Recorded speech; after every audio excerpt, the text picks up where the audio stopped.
What's up, guys? Today I'm going to be testing out a banana curve that looks pretty crazy.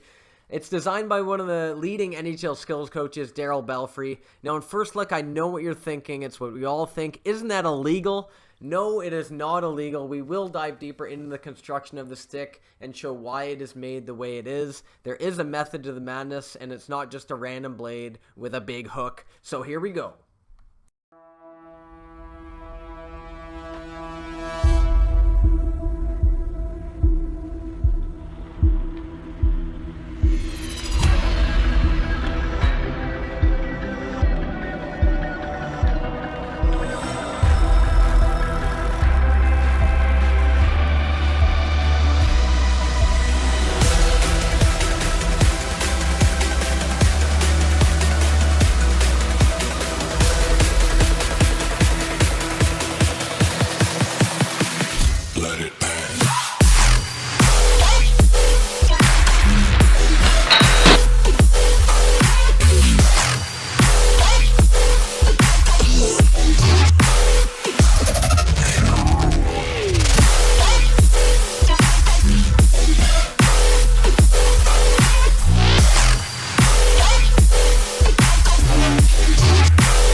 Oh, this curve is crazy.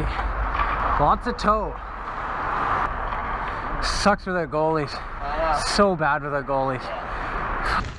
Now, the reason the stick was made was to allow players to acquire puck skill movements that were more difficult with your standard sticks. Now, to be honest, my first time using the stick, I didn't like it. It's very different than any other stick I've used. Of course, most notably the blade, the curve was very weird and unorthodox.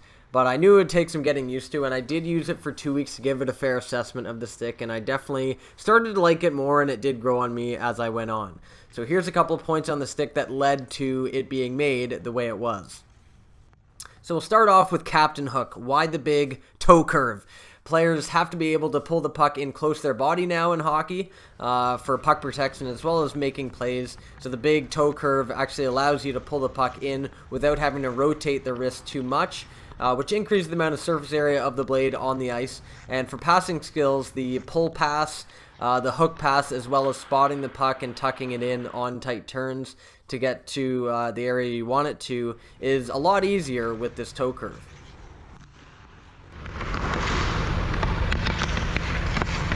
Now you can see this toe curve provides a little bit of a pocket when the puck slides into there, so you can imagine on your tight turns how this is going to help you on the forehand side. It's not going to slide off the toe as much.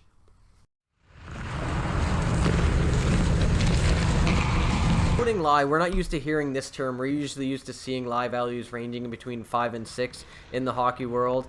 But he attributes this floating lie to the banana bottom shape of the blade. So we can see it rounds out kind of like you would imagine a banana would be lying on the ice. Now, having the ability to have the hands on all different levels in hockey is pretty important. The most common area of my own personal stick handling instructions has to do with stick lie and teaching kids how to keep the hands off the body, keep the puck off the body moving forward as we're skating. Now, at the same time, we do have to be able to have the ability to stick handle with the hands in tight to the body when we are protecting the puck, or when we're in close quarters, when we're under a lot of pressure in a corner battle on the boards or something like that. The rounded bottom allows you to maintain significant blade on the ice when you're handling the puck away from your body with your hands low, or close to your body with your hands high. Now for the dual curve. So there's a lot of game situations that have you in a place where a certain curve would be ideal in some situations and not ideal in the other. So the two curves are a deep middle curve as well as a significant toe curve, which basically just gives you more flexibility in the amount of skills you're able to use.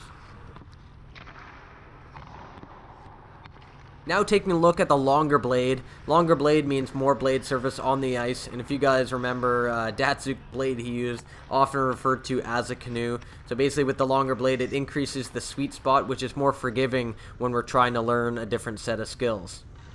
And then for the low kick point, they do have a selective size of options to fit the exact height and weight of the player. We all know the last thing you want to do with a kid stick is buy one and then cut it a few inches, which basically makes it way too stiff for them. So having the selected size option to match the height and weight of the player is definitely a very good option. And for the last point, part of the stick is non-grip finish while the other is grip finish.